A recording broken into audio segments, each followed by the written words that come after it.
J'étais plutôt anti-chasse auparavant, même très anti-chasse. Je ne pouvais pas comprendre ce que pouvaient faire des gars à courir derrière des oiseaux dans les champs. Et il y a eu un revirement de situation où j'ai assisté à des chasses à la bécasse, à une chasse à la bécasse. Et là, je suis littéralement tombé amoureux.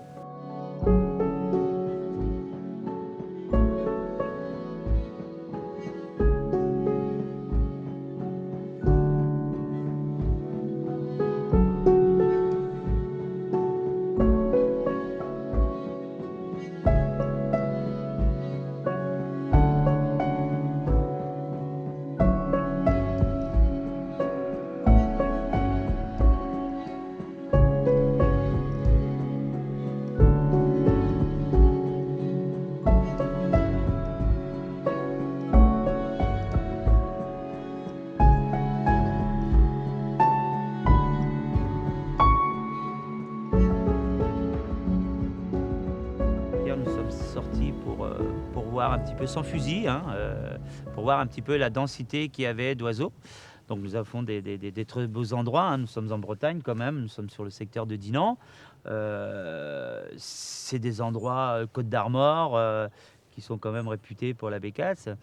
C'est une époque, normalement, on devrait en avoir quand même pas mal déjà. On est autour du 11 novembre, donc on devrait en avoir quand même déjà pas mal. Donc on est allé, avant de sortir avec fusil et puis d'aller à la chasse, on est allé la chasser sans fusil. Voilà, j'aime bien.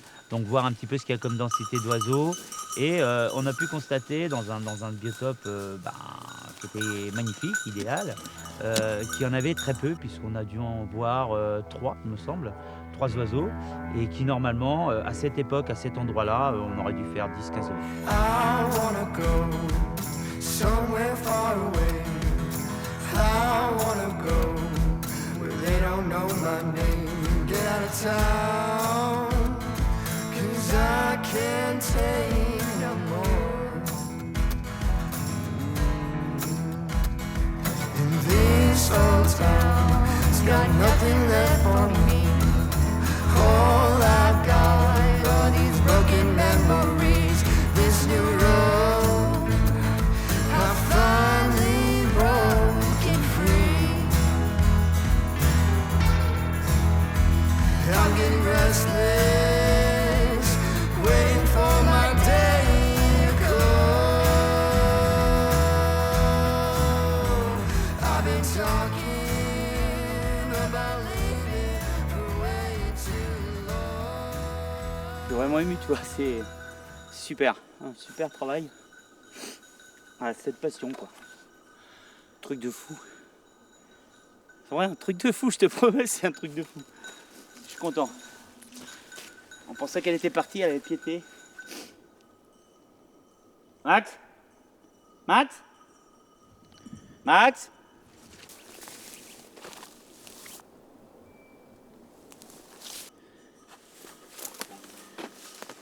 Écoute, écoute.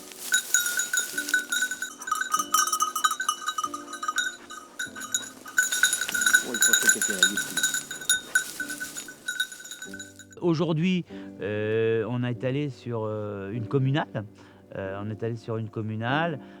Avec un très beau biotope aussi, avec des prairies autour des petits bois où on a chassé. On a pris le fusil aujourd'hui. On a chassé. On a vu qu'il y en avait très peu aussi, puisqu'on a fait 3 levées. 3 levées, j'en tire une, je la loupe. Voilà, lamentablement, mais bon, ça c'est pas grave, hein, c'était pas la priorité. Voilà, elle vole, elle est là. Mais voilà, très peu d'oiseaux. Très peu d'oiseaux pour la saison. Et on espère juste, moi j'espère que ça va, qu'il y en a qui vont arriver. Alors on a des vents de sud aussi, hein, on a beaucoup de vents de sud depuis une semaine là. Et ça, c'est pas l'idéal pour la migration, quoi. Pour la migration de la bécasse, c'est pas bon du tout. Donc on espère que ça va changer.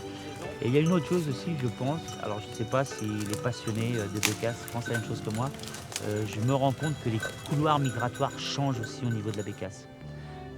J'ai l'impression que maintenant, elles ont pris un autre couloir et que ce qui explique aussi le fait qu'on en ait moins.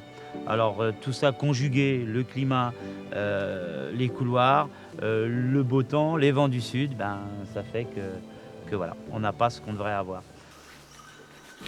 Tu vois, moi je chasse toujours le fusil vide, comme tu peux le constater, parce que d'une, ça évite les accidents, et de deux, on chasse au chien d'arrêt, donc avoir les cartouches ça sert à rien, puisque normalement on est censé tirer que quand le chien est à l'arrêt. Donc quand le chien est à l'arrêt, on met les cartouches, on prend l'action, on tire.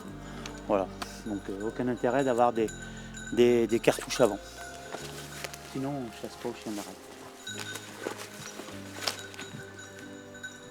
Allez Miko, allez.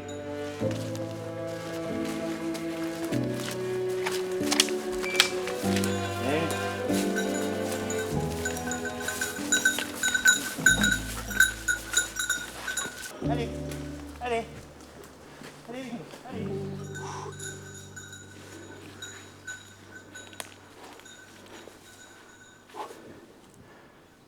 Hé Miko, hé Max, hé.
Allez, cool. Cool. Allez. Cool. Cool. Cool. Cool.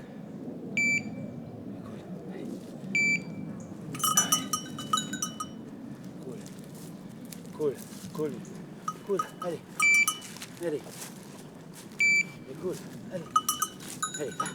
Allez.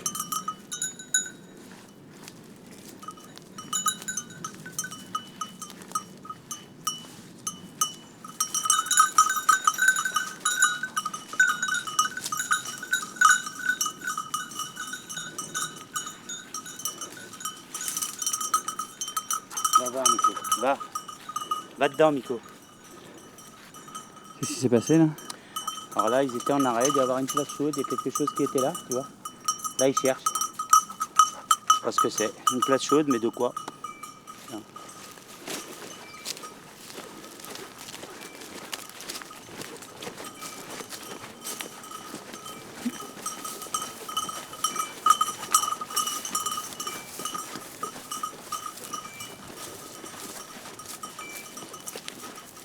Voilà, toute la beauté de la chasse, elle est là, tu vois. C'est le travail, le respect. Voilà, remonter, c'est ça qui est beau. Ouais, pire, c'est secondaire.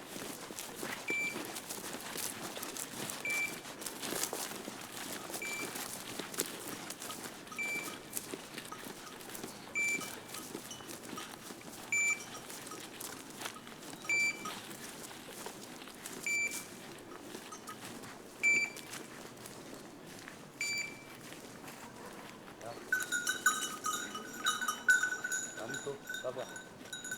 Nico. Va voir. Va Nico, va voir. Va voir Nico. Nico, tiens. Elle a décollé de là-bas, elle est venue là. Elle s'est posée, elle a attendu en fait de réfléchir où elle allait aller. Puis après elle est repartie. Elle a été à sa remise, elle a une remise. Ou je sais pas. Mais comme elle est venue de là-bas, on l'a dérangée, elle s'est juste posée. Max, viens voir. Ouais. Nico. Nico. Max. Allez, allez.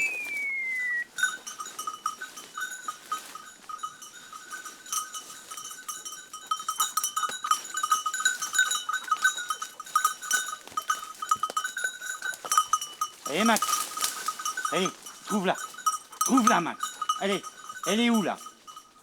Allez, allez Miko, va voir, allez Miko, va voir, allez, trouve-la, trouve.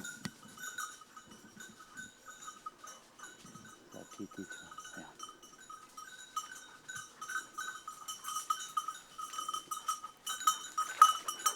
Allez Max, elle est où là? Allez, trouve-la, allez mon bonhomme. Alors, ouais, une place chaude, il y en a une. Je pense qu'il y en a une probablement qui était par là. Ça c'est un très bon spot, très bon coin où elles viennent. Allez, allez. Après ça piète énormément, tu vois, regarde, il retourne au même endroit. Allez, allez mon bonhomme. Là, ce qu'on appelle une place chaude. Donc soit une bécasse, soit un faisan, on peut pas savoir en fait. Il n'y a pas trop d'indices, mais bon, c'était un gibier à plumes parce que le chien en bas il était couché. Donc quand ils sont hauts sur pattes, c'est plus un chevreuil ou une connerie comme ça, mais là c'est à plume. On va continuer. Voilà, allez hop. C'est bien, ça a remotivé les chiens, tu vois, parce que ils n'étaient pas trop motivés tout à l'heure, puis ils sont fatigués de ce matin. Ils ont quand même beaucoup baroudé. C'est bien. Bon, allez, on y va. Tu es vraiment passionné, tu vois, l'autre jour, il y a un gars qui en a tiré une là. C'était pas à la reine, ni rien, il descend de la voiture, le chien commence à marcher, il y en a une qui part d'ici, du coin. Il ferme, prend, il la tue. Voilà, c'est dans l'allée. Tu vois, tout ce que je déteste. Tu vois. Le mec, tu te demandes pourquoi il a un chien d'arrêt, quoi.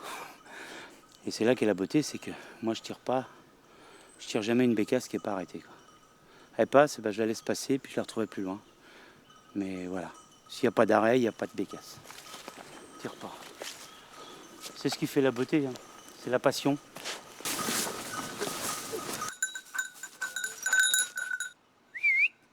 Bon. Tiens la là, regarde comme elle est belle. Vas-y. C'est pas laissé arrêter, tu vois, donc tu tires pas. Alors qu'elle était magnifique à faire là. Tu vois, si le chien l'arrête là-bas et que je m'avance et que là elle part, là je la tire. Et là le chien était en train de la chercher là-bas, donc je la tire pas. Voilà. Donc elle s'est posée un peu plus haut. Au retour, on va voir. C'est bien, bien Max. Allez, viens mon bonhomme. Vous l'avez bien senti, tu vois, rien. Ouais, je suis content moi. Ça me fait plaisir. Pas la tirer, mais la voir, déjà rien que ça, c'est super. Merveilleux. Wow.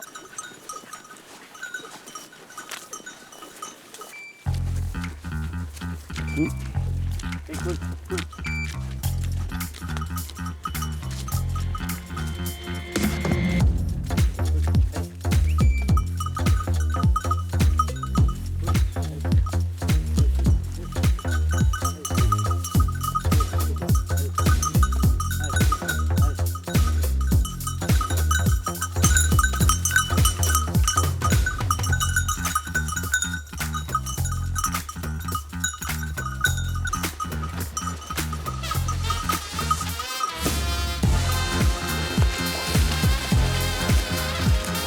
Miko, va. Allez Miko, va, c'est bien. Allez Miko.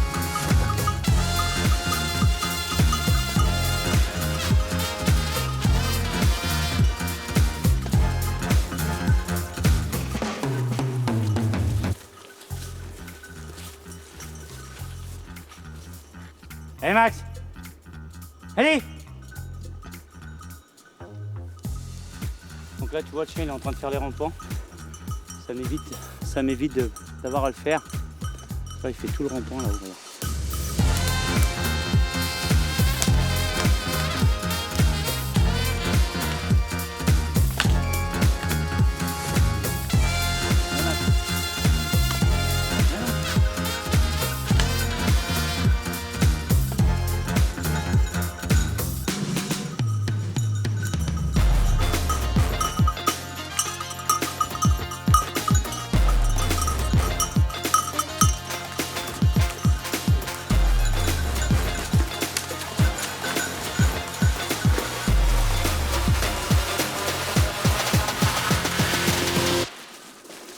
Tiens, regarde.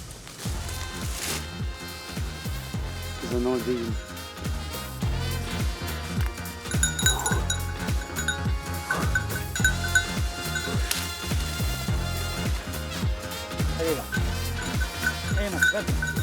Allez, va dedans. Allez.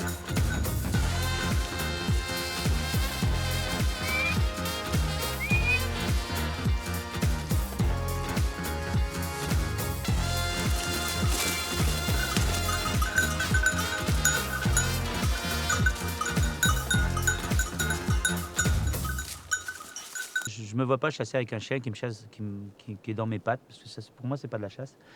Moi, c'est vraiment, je privilégie trois chiens. C'est le chien, tu le lâches dans 500, 600 hectares, 700, peu importe, et le chien, il y va. Toi, tu n'as pas forcément beaucoup de marché. Tu attends, tu laisses faire le chien. C'est le chien qui a le nez, c'est le chien qui trouve, et c'est à lui de le trouver. Et lui, il faut que tu lui fasses ressentir ce que tu cherches. Tu vois, je leur parle, je les motive. Tu vois, quand ils sont un peu fatigués, j'accélère le pas. Je leur montre qu'il faut y aller. Et on a pu le voir encore ce matin.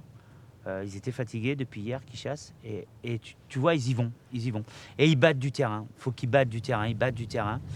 En fait, ils font le boulot pour toi, quoi. Parce que si tu devais faire le nombre de kilomètres qu'ils font pour les trouver, c'est inimaginable. C'est pas possible. C'est tout bonnement pas possible. Parce qu'ils vont partout. Ils te font un terrain en... Allez, ce matin, ils ont fait 50 hectares en 10 minutes, quoi.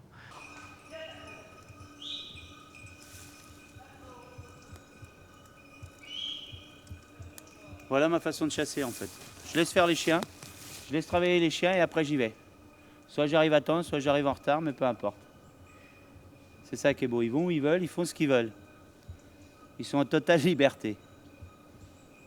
J'ai eu des setters qui ne me convenaient pas. J'en ai fait profiter des amis. Soit je les ai donnés, soit je les ai vendus. Mais ils ne me convenaient pas parce qu'on n'arrivait pas à être en symbiose. Moi, il faut que je sois en totale symbiose avec mon chien. Il faut que le chien sache ce que je veux. Et il faut que je sache ce que lui aussi il veut. Et aujourd'hui, j'ai 5 chiens. Et avec les 5, je suis en complète symbiose. On est bien. Tu vois là, ils cherchent. Ils sont en train de chercher. Pète le bois. S'il y a quelque chose, ils vont le trouver. Allez. Hier, on a évolué dans de la ronce un petit peu, dans un terrain un peu fermé. Aujourd'hui, on a été dans un terrain un peu plus ouvert, avec beaucoup de fougères, beaucoup d'endroits où il y avait des bouleaux, donc assez humide, mais un terrain ouvert, avec beaucoup de prairies autour d'où on chassait, et ce qui normalement est très bon pour la bécasse, hein, puisqu'elles vont verrouter dans les prairies, puis au petit jour, elles rentrent dans ce type d'endroit. Donc aujourd'hui, c'était assez simple, assez facile. Hier, c'était plus compliqué, hein, c'était des genêts, c'était dans le milieu des pins, non, c'était compliqué. Mais aujourd'hui, le terrain était assez propice, hein, assez ouvert. Ça, c'est le genre d'endroit que j'adore, tu vois. Plein de champs autour, là. Petite coulée. Idéal. Allez. Hé, Miko.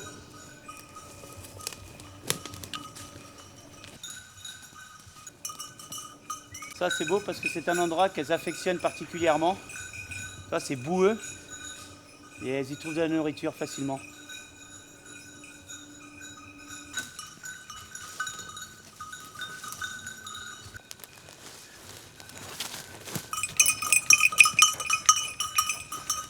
Nico là-dedans.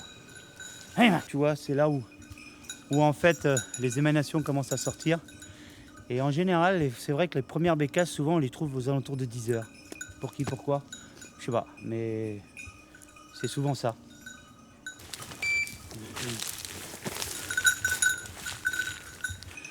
Elle nous a donné du fil à retordre. Ouh. Et là-dedans, c'est dur. Les fougères sont très hautes encore, tu sais. Tu vois rien? C'est la merde.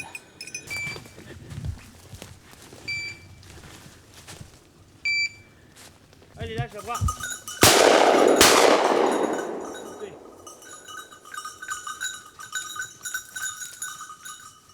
C'est bien. Bah écoute, elle t'est posée là, tu vois. Je l'ai vue, et au moment où je l'ai vue, je suis con. Au lieu de me concentrer sur le tir, je me suis concentré pour la voir. C'était magnifique. Magnifique. Et loupé. Ça change pas. Si on devait décerner la palme d'or les plus grands loupés, je crois que je figurais dans les favoris. Le beau miroir. Voilà. Et lui, il est tout frais. Tiens, regarde, c'est ça que je fais. Mac, regarde, laisse. La merde, en fait, de la bécasse, c'est un miroir. Pas pour quelle raison on appelle ça un miroir, tu vois.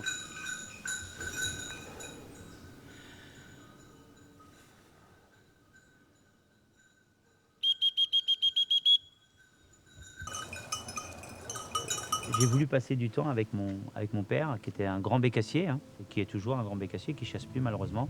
Il a 70 ans, il est très malade. Et à l'époque, en 2012, on m'annonce que mon père est malade. Voilà. Il a la maladie du siècle, donc un cancer, et que voilà, donc que c'était grave. J'ai pas passé de temps avec mon père, je le connaissais pas, j'avais l'impression d'avoir loupé plein de choses. Donc forcément, hein, il y a 10 ans, il avait 60 ans, ça me paraissait jeune, je dis mince. Et je me disais, il faudrait que je passe plus de temps avec lui. Et la seule chose que j'ai trouvée pour passer du temps avec lui, c'est que mon père, il était tout le temps à la chasse. Donc en tant que retraité, il faisait que ça, il adore, il voue une passion tellement immense pour la bécasse qu'il était tout le temps à la chasse. Donc la seule chose que j'ai pu faire, passer du temps avec lui, c'est d'aller à la chasse. Et enfin, le fait de partager quelque chose en commun allait nous rapprocher, puisqu'on a toujours été éloignés l'un de l'autre. Et j'ai passé mon permis en 2012, je me suis rapproché de lui, j'ai passé beaucoup de temps avec lui, il m'a appris la chasse à la bécasse, et voilà, je suis tombé amoureux de ça. C'est-à-dire, je suis sorti avec lui, et il me dit, viens, on va à la bécasse, un dimanche, je m'en souviens encore comme si c'était hier, on était en repas de famille, et le dimanche, il me dit, bon, je vais à la bécasse. Je lui dis, je peux venir avec toi? Il me dit, oui, viens, si tu veux. Et je viens, et c'était ici, dans ce cadre. Là, c'était ici, exactement ici. Et c'est là-bas, d'une bécasse part, que j'ai même pas vu partir d'ailleurs. J'ai entendu un chien se coucher, je l'ai vu se coucher, la cloche s'arrêtait. J'avais le palpitant qui battait, je dis, qu'est-ce qui se passe? Et là, je vois un setter, un chien, mais dans un corps de chat, quoi. Et je le vois ramper, et là, j'entends, c'est parti, un grand bruit, un claquement. Et j'entends mon père tirer, et je l'entends derrière ça dire à porte, et il me ramène cet oiseau. Et je crois que c'est le déclic, ça a été ce jour-là. J'ai dit, mais ça, c'est magnifique, ça. C'est ça c'est de la chasse, ça, c'est la vraie chasse. Et pour moi, ça a démarré là. La passion a démarré là. J'ai fait tout le dimanche avec. On est rentré à la maison, j'ai dit à mon père, j'ai dit, mais voilà, je veux un chien. Mon père m'a regardé, il m'a dit, tu rigoles? Je lui ai dit, non, je vais passer mon permis. Et je vais chasser la bécasse. Et il m'a dit, tu crois que ça se chasse comme ça du jour au lendemain? J'ai dit, chez toi peut-être pas, chez moi oui.